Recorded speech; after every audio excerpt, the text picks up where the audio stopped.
Hey, Larken Rose here. On many occasions, I have talked about the fact that most people who vote for political masters are mostly just voting against somebody or against a party or against a set of crappy beliefs, rather than actually voting for something in particular.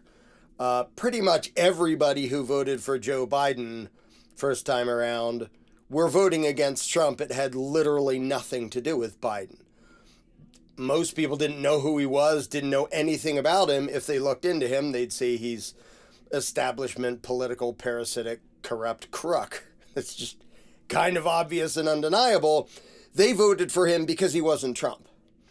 And same thing was true of Kamala. How many people even knew her name before the Democratic Party put her out and go, here's your savior. Okay, we'll vote for her. Crooked former prosecutor, power-happy, boot-licking establishment corrupt piece of slime.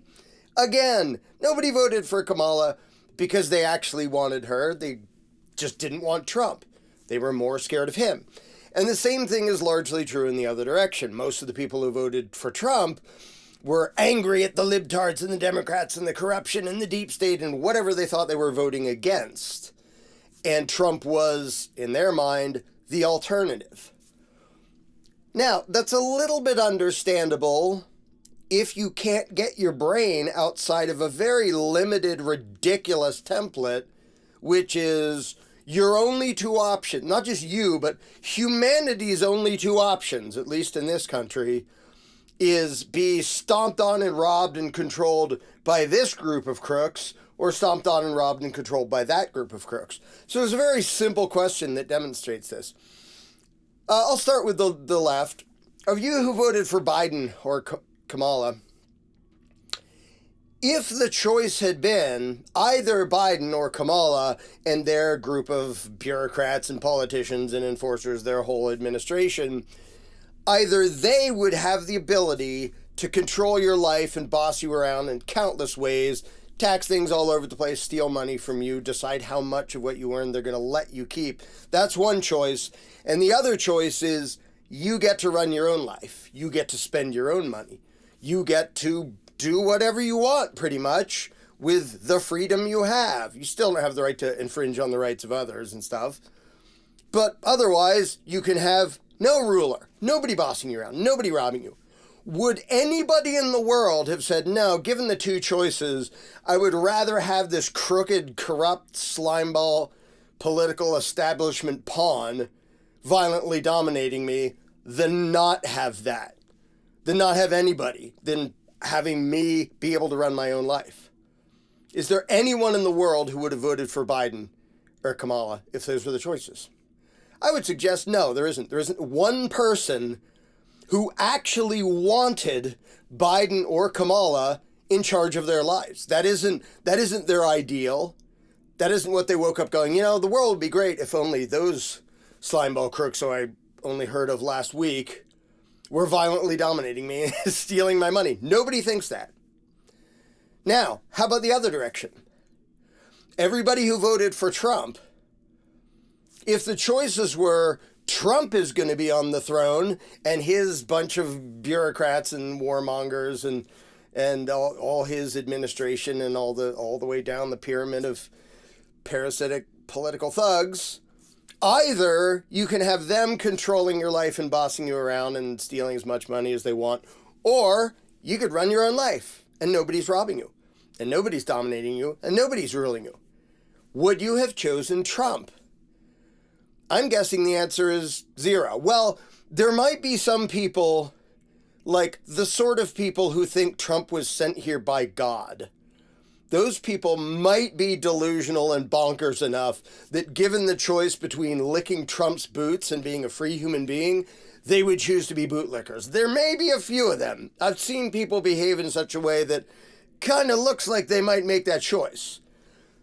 Even so, that's a pretty tiny percentage of the population that's that pathetically, emotionally dependent on a would-be master. Most people who voted for Trump would not have voted for him if it wasn't a game of comparisons. Well, you have to pick one, says the establishment. One of these people is going to be your master, says the establishment. And all the voters in unison go, well, one of them's going to be our master. Why?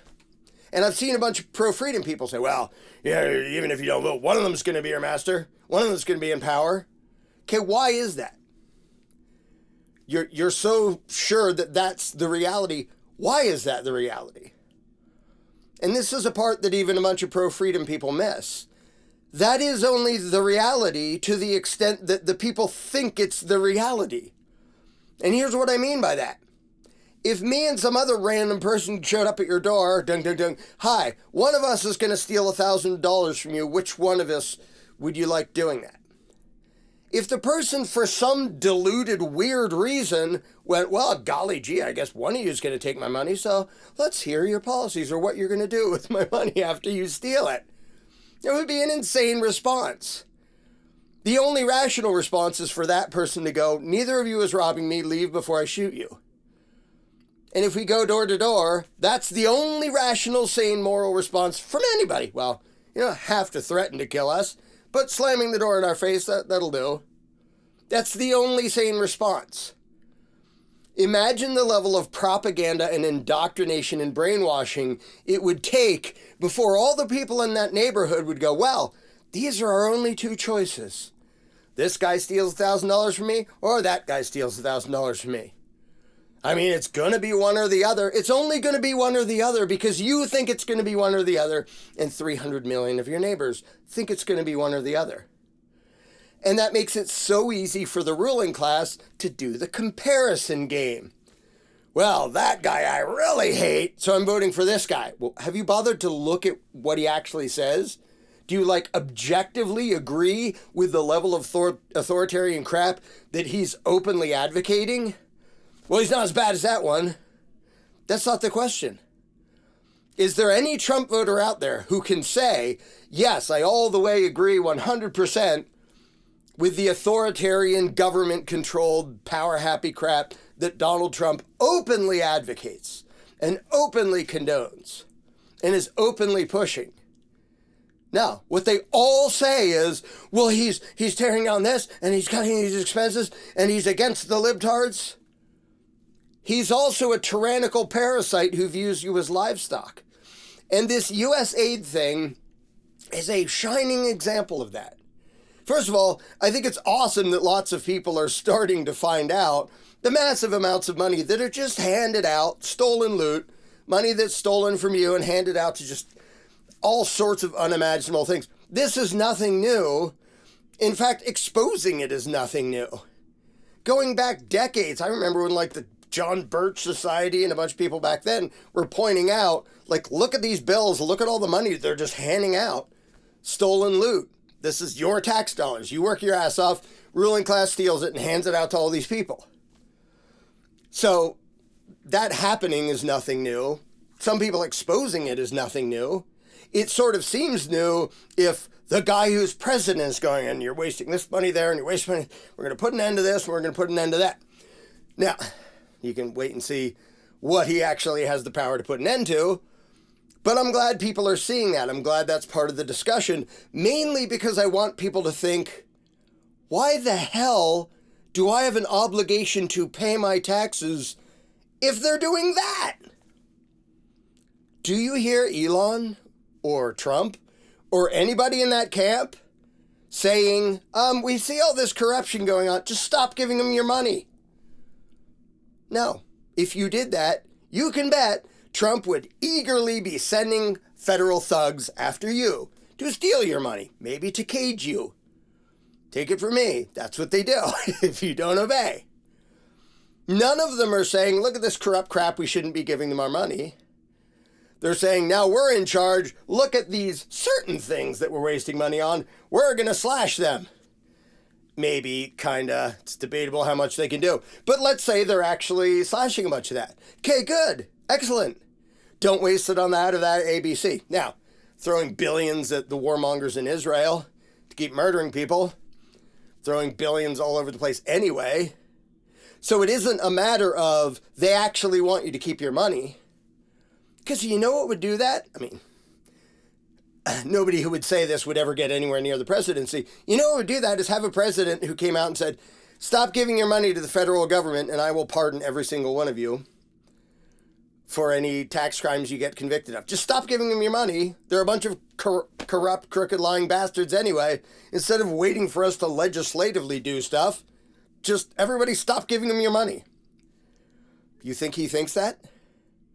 Somebody who believed in freedom would think that and would say that. He views you as livestock, and livestock that can be bribed by saying, well, look, I'm going to cut this and I'm going to cut that. And there was something, I think Elon made a post bragging about how in only 17 days we slashed $64 billion. Now, did they actually stop that money from being spent? I don't know. Maybe they did, maybe they didn't. So he was bragging about that. And I had to point out to people, okay, in those 17 days, you slashed 64 billion, or you said you did. I've already seen people saying, well, yeah, but no, you didn't. But let's assume they actually did. In about 17 days, the federal government, on average, spends $300 billion. So instead of playing the comparison game and saying, well, I'm glad we're not paying for this random handouts of bullshit, which is a good thing, if you back up and go, wait a minute, if instead of the federal government stealing $300 billion, more or less, in 17 days, and using it on all sorts of things that lots of people don't want, they're only stealing $236 billion and spending it on things people don't want.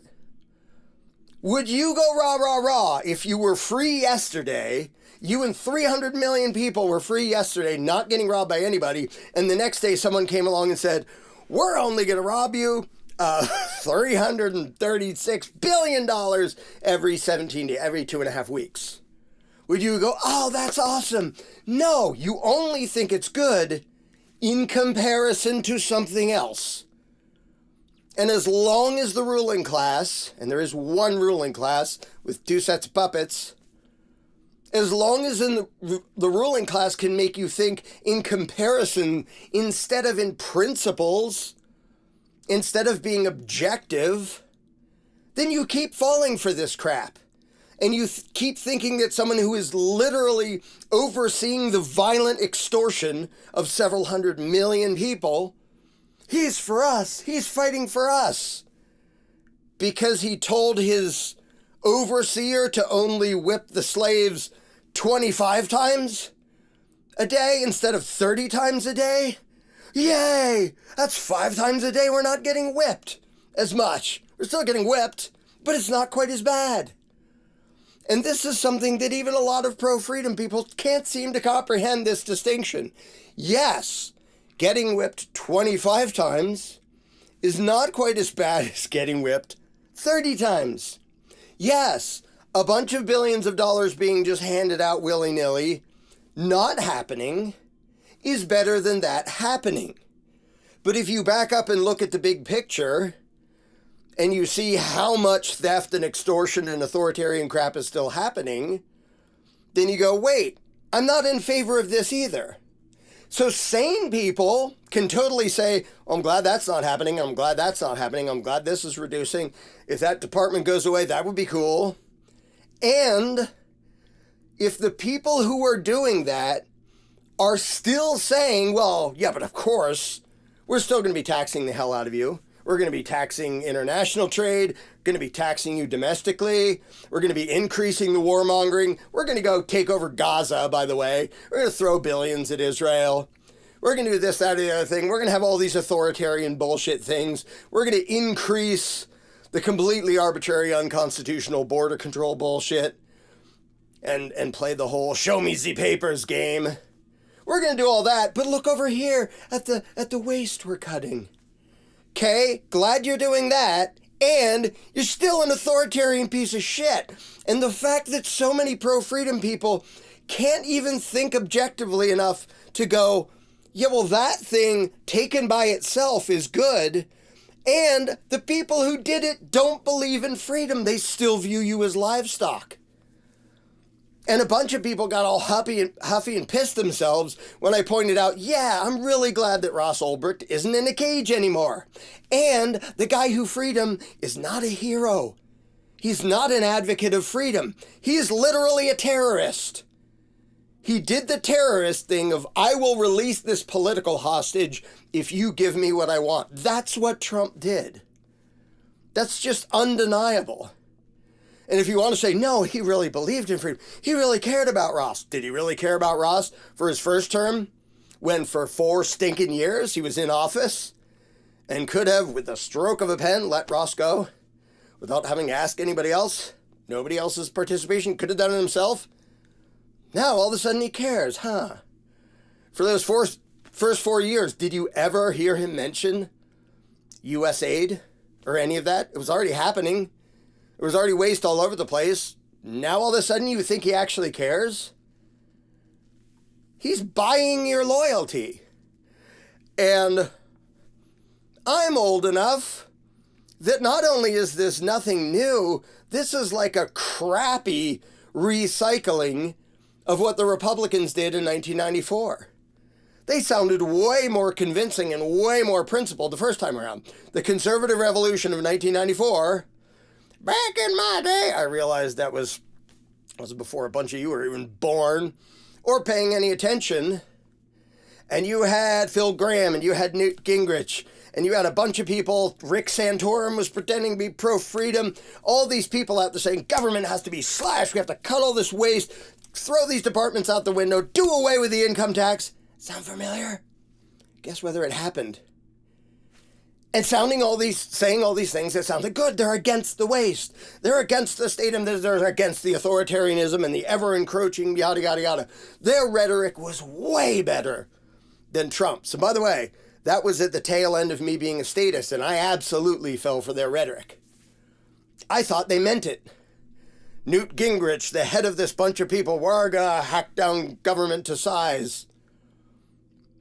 And one of the biggest learning lessons I got is, then they all got into power. They had the White House and the House and the Senate, and they stabbed all of their voters in the back exactly as Trump is going to do to you. He already did it for the first 4 years. Now he really cares about federal spending. So never mind that he signed the 2 biggest spending budgets in the history of the country by a lot, like massively increased. No, now all of a sudden he cares. We believe he cares. All you have to do to not fall for this shit is back up and say, am I approving of that in comparison to something else? Or do I actually approve of what he does and what he says and what he believes as a standalone thing? Is he philosophically in favor of freedom? No, he isn't. Is he philosophically against massive extortion? No, he isn't. Is he philosophically against the federal government spending massive amounts of money? No, he's obviously not. But all he has to do is come out and go, oh, look, we're exposing this fraud. Look at this fraud. And you see that one good thing and go, well, that's a good thing. He must be a good person. So if Ted Bundy once helped a little old lady across the street, well, now he's our hero. Never mind the people he murdered. If Jeffrey Dahmer planted a nice little garden, oh, he's improved our neighborhood. Let's not bicker and argue about the people he murdered and ate. That's just, you're just nitpicking. You just don't want to admit when good things happen. It's so ridiculous that even so many pro-freedom people are still stuck in the comparative mindset instead of actually being objective and backing up and going, is this something we would approve of if there wasn't something even scarier to compare it to? Would anybody who gives a shit about the Constitution look at Trump and go, yep, he's our champion, when he has openly showed that he doesn't give a shit about the First Amendment or the Second or the Fourth or the Fifth or the Ninth or the 10th?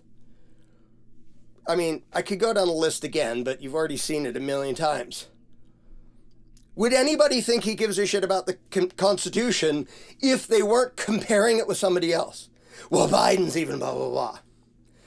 And right now I'm bashing Trump because Trump is in office. The exact same thing is true of the left. When they whine about, oh, we're so scared of Trump, it's going to be the end of the world. So we're going to vote for what? A former power-happy prosecutor who literally intentionally kept people in cages for slave labor? Kamala? An establishment crook who isn't even liberal, Biden, who flip-flops all over the place, he's just an establishment, absolutely corrupt slimeball. Yeah, but Trump is so... Because they're playing the comparison game, too. It's sad I have to explain this, because it's not even sleight of hand. You can't even call it sleight of hand. It's not even deception, because Trump is very open about the authoritarian crap he supports. They just want to loudly talk about the few little things that, well, we're going to slash this and end that. Sort of, kind of, maybe. We're going to end the income tax. Yeah, no, you're not. That's a total lie. But it's a total lie that'll get you some mileage. But even if there are things they're slashing, it really is as ridiculous as saying, well, this serial killer, today he did something really nice. Okay, I'm glad that thing happened. Also, that person is still an evil piece of shit. Can you really not grasp that? Trump and Elon slashed this. Let's say they actually did. Remains to be seen how much will actually happen and not get overturned by courts and all that. Let's say they actually did. Slash this many billion in stupid handouts. Okay, good. Do you actually really and truly think that means Elon and Trump are in favor of your freedom? They're not. And I'll say this again. There's a very easy test. If you think Trump really is on your side and really is for freedom, stop paying tribute to the ruling class. Stop paying taxes to the federal government. Don't worry, Trump's president. He's got your back, right? You know he doesn't. So if you actually think, get out of comparative mindset, if you actually think for 2 seconds, you'll realize he still views you as livestock. Elon views you as livestock. It's a slave master bragging about, we're going to whip you a little bit less. Are you going to free us? Or are you going to tell us we already have the right to be free? Oh, hell no. Nice joke. But we're going to whip you a little bit less, so you pathetically grovel at our feet and say how great we are when we have shown no indication that we actually give a shit about freedom. And the fact that people are this easy to trick, even supposedly pro-freedom people are this easy to trick. Well, can't we just be excited about this? Okay, you can be happy that he let Ross go. You can be happy that this particular collection of corruption is falling apart and people are seeing it and maybe coming to an end. Remains to be seen. Cool. If your response to, well, I'm glad A, B, and C happened is, whoever did it must be awesome, you're an idiot. Is that all the ruling class has to do? By the way, this is nothing new. When the Nazis rose to power, do you know how they did it? By actually condemning injustices that were being inflicted on the German people. Treaty of Versailles among them. But there was lots of other stuff. Actually pointing out that bad stuff. We want to end that bad stuff. And people went rah, rah, rah and cheered a psycho into power. Stalin and Lenin. How did they get into power? How did they get the people to go rah, rah, rah? Mao. How did they get the crowds to go rah, rah, rah for these murderous psychopaths? Well, they didn't start out saying we're going to be murderous psychopaths. They started out saying you people are being subjected to these horrible injustices by those people. And we're going to save you. Just give us lots of power over you. And people went rah, rah, rah, rah, rah. And then tens of millions of people died. Because those people didn't understand principles. They didn't understand freedom. They didn't even want freedom. That wasn't in their realm of ability to think about. All they could think about was the comparison game. Well, this master has been really mean to us, and this guy says that if we let him be our master, he'll be nicer to us. Yeah, but he's still going to be your master. And there's I should have looked it up and memorized it. I'll just put it on the screen. There's a great quote about, yeah, these people who promise to be nice masters, but they still intend to be masters. They say they're going to govern well, but they still mean to govern you.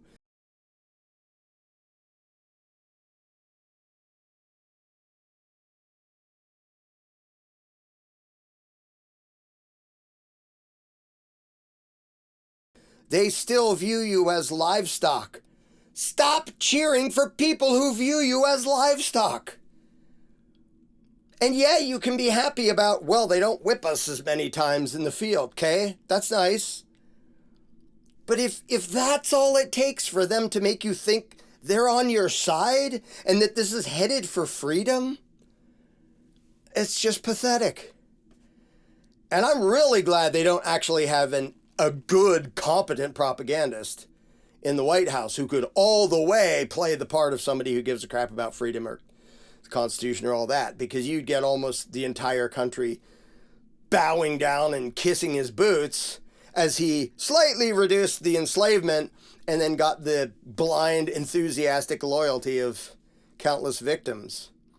But even with this buffoon, you have a ton of people still falling for it.